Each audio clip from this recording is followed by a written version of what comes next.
Ang bawat paggising natin sa umaga ay isang napakagandang biyaya, kaya dapat lagi tayong nagpapasalamat sa bawat araw na ibinibigay ng Diyos sa atin.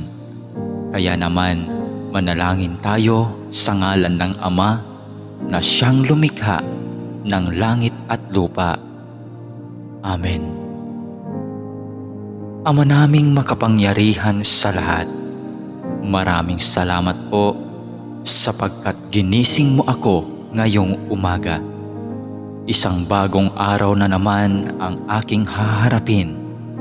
At dahil dito, lubos-lubos ang aking pasasalamat. Sa unang mga sandali ng aking araw, nais kong mapuspos ng iyong biyaya at pagmamahal. Kaya narito ako upang makapiling ka sa panalangin. Bantayan mo ako at gawing ligtas sa buong maghapong ito. Ilayo mo ako at ang aking pamilya sa anumang masama. Maituon ko nawa ang aking pag-iisip, pananalita at asal tungo sa iyo.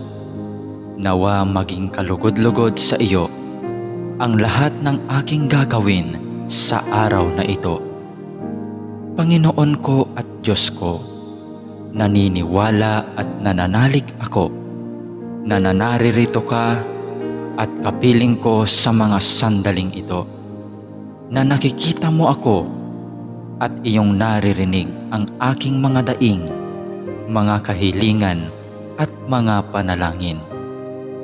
Kaya naman, Panginoon, ngayong umaga, sa iyong presensya at pagdamay mo ako kumakapit upang maharap ko ng may katatagan at katapangan ang araw na itong ibinigay mo sa akin.